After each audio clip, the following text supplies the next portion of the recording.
Hi, class. I've got opened up here Max MSP, and for Wednesday, I just want to show you how to get to the location of the tutorials that you're asked to look at. So um, here's the workspace, and if we go to the file browser, then we can find this list of this menu, and we get to tutorials.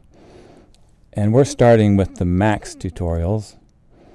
And if we click on Max Tutorials Table of Contents, here is where you'll get to the assigned tutorials for Wednesday.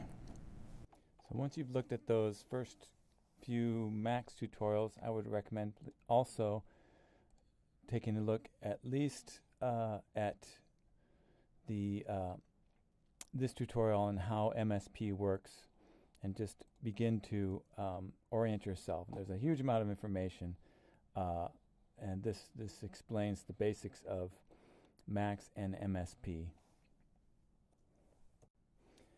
Okay, so I thought I'd take you through just a very basic task of creating a tone in Max MSP. So it's important to know that we can't edit this patch until we unlock it. So unlock is down here to the bottom left. Click on that, and now we're ready to work. We've got this menu on the upper left. We've got objects, messages, comments, toggle, buttons, numbers, and sliders. We won't mention the rest of these. Okay, so so each of these are different category of item we're going to put on our patch potentially.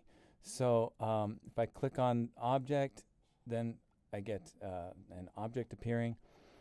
I decided I'm going to make the object cycle tilde.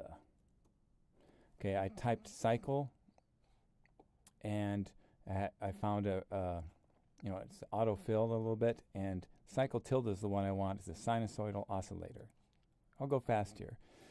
Okay, so this generates an oscillation. It generates the a cosine waveform. Okay, so in order to one thing about this object, if I press Control and click on it, I can open help on that object.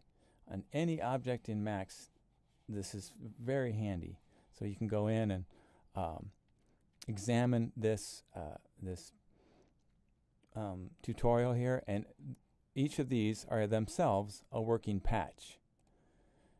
So you could go into this patch, unlock it, select it, copy it, paste it into your patch if you wanted to. I don't want to do that, but that's a very handy aspect of Max.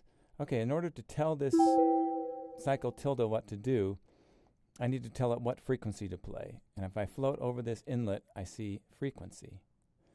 And what I need to do is make a number box to tell it what frequency to play.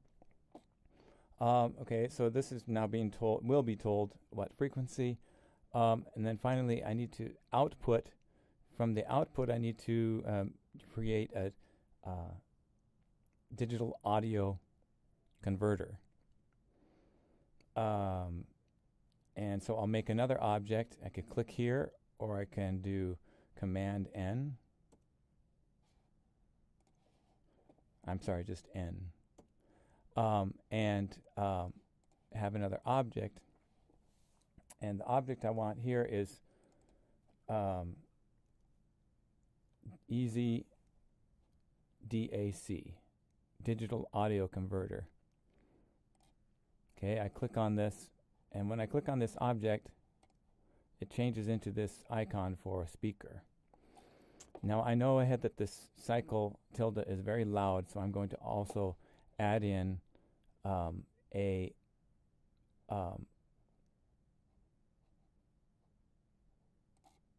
a gain control. Put it in between these two so that I don't blast myself out when this starts up, so I can control this volume. Okay, so now none of these objects are going to work because it's unlocked and I'm building it. But once I lock it, I can control this fader. This is how we turn on the sound. And this is how we control the frequency. And now we see we're getting a tone.